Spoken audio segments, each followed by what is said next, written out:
just about to dig into a tasty drumstick when a searing pain shot through his jaw. Turns out he'd been hiding a tooth rotted down to the root, and the throbbing agony was more than he could bear. With no other choice, he crawled out of the hollow earth and sent a distress signal to the humans. They scrambled a specialized medical team and rushed to the scene to extract the bad tooth. After pumping Kong full of sedatives, a top-notch dentist hopped in a helicopter and landed right next to his mouth. They wrapped heavy-duty alloy chains around the rotten tooth. Then, on the dentist's command, the aircraft yanked hard and out came the tooth in one swift pull. But to make sure Kong could enjoy his meat without any trouble down the road, they fitted him with an indestructible titanium implant. Kong tested it with a few chomps and flashed a satisfied grin. Little did he know that shiny new titanium tooth would later become a running joke among his own kind. The moment the surgery was done, Kong headed straight back to the hollow earth. But trouble found him the second he set foot in his territory. A pack of vicious wild dogs came tearing after him. Kong wasn't scared of these mutts, but they had numbers on their side, and he couldn't shake them off. He bolted toward the edge of a cliff and leaped off, hoping to lose the pack. What he didn't expect was that the dogs would jump right after him. But just when it looked like Kong was cornered,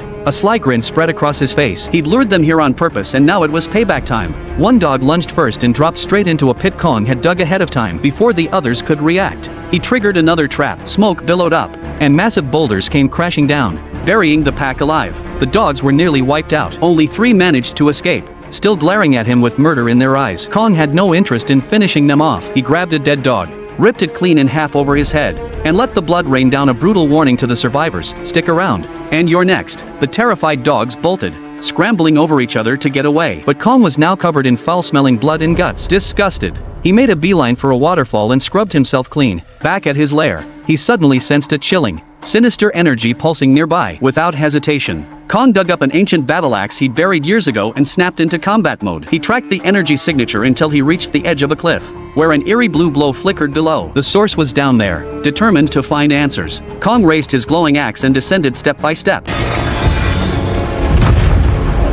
What he saw stopped him cold. Piles of bones lay scattered everywhere, the remains of his own kind. Grief hit him like a tidal wave. Then, from somewhere deep in the distance, a deafening roar echoed through the cavern. Kong burst out of the tunnel and found himself in an even more massive cave. Through the mist ahead, a towering dark figure slowly emerged, moving straight toward him. Kong tightened his grip on the axe, every muscle tensed. The ultimate showdown, a fight for survival, was about to begin.